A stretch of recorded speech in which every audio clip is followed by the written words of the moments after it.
15 साल तक लालू जी और राबड़ी जी का शासनकाल रहा। 15 साल तक सत्ता में रहे।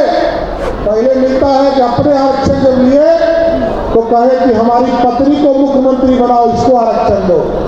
फिर कहा मेरा बेटा पानी धोता है क्रिकेट के मैदान में, अब इसको मुख्यमंत्री बनाओ। नमस्कार, मैं मनीष और आप देख रहे हैं मीडिया दर्शन। बिहार के उप मुख्यमंत्री और भाजपा के प्रदेश अध्यक्ष सम्राट चौधरी ने एक बार फिर से लालू प्रसाद यादव पर हमला बोला है। उन्होंने कहा कि इनके लिए आरक्षण का लाभ अगर किसी को देना है तो वो अपने पत्नी, बेटे और बेटी को देते हैं।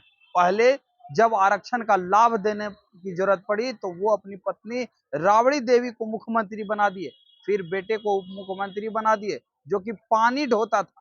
सुनिए सम्राट चौधरी क्या कुछ कह रहे हैं।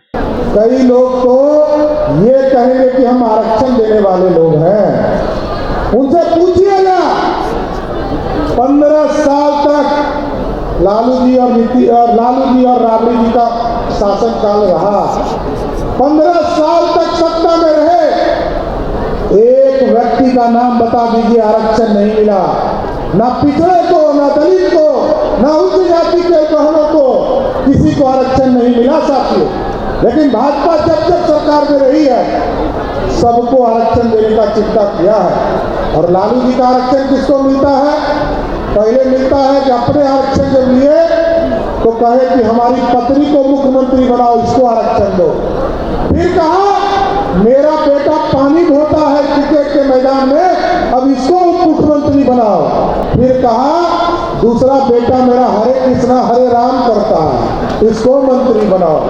और जब राम कृपाल जी ने बेटी को चुनाव हरा दिया तो कहा कि बेटी को राज्यसभा भेज दो। यही है आरक्षण राजद का। उनसे पूछिएगा कभी एक सानी के बेटा को आरक्षण दिया हो? और ये तो मोदी की सरकार है साथी। आदरणीय मोदी जी ने पहला यदि संविधान संशोधन के बाद जब पूरी तरह संवैधानिक दर्जा राष्ट्रीय ओबीसी आयोग को दिया तो पहला अध्यक्ष उसका किसको बनाया जानते हैं? भगवान लाल सहनी जी को उसका अध्यक्ष बनाया, बिहार के बेटा सहनी के बेटा। इसलिए साथियों हम पूरी तरह आपका स्वागत भी करना चाहते हैं और आपको धन्यवाद भी देना चाहते हैं।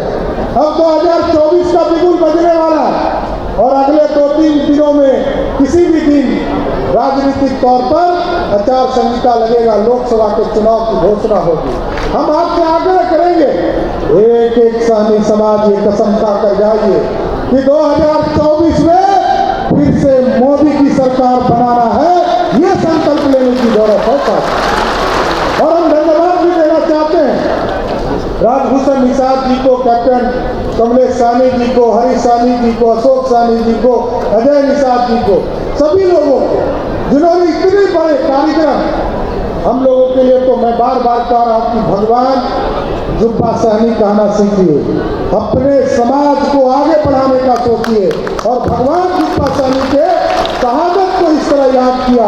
हम पूर्ण रूप से आपको भरोसा देते हैं इस समाज को आगे ले जाने में भारतीय जनता पार्टी कभी पीछे नहीं हटेगी। इतना जरूर आश्वस्त करते हुए अपनी बातों को विराम देता हूं और भगवान जुब्बा। तो आपने सुना सम्राट चौधरी सीधे तौर पे ये कहते हुए नजर आ रहे हैं कि आरक्षण का लाभ, आरक्षण के नाम पर ये लोग जो कूदते हैं, आरक्षण का लाभ सिर्फ और सिर्फ अपने परिवार को देते हैं। पहले अपनी पत्नी को दिए, फिर बेटे को दिए और जब बेटी लोकसभा का चुनाव हारी तो उसे भी राज्यसभा भेज करके आरक्षण का लाभ दिए हैं। फिलहाल इस खबर में इतना ही। देखते रहे मीडिया दर्शन। धन्यवाद।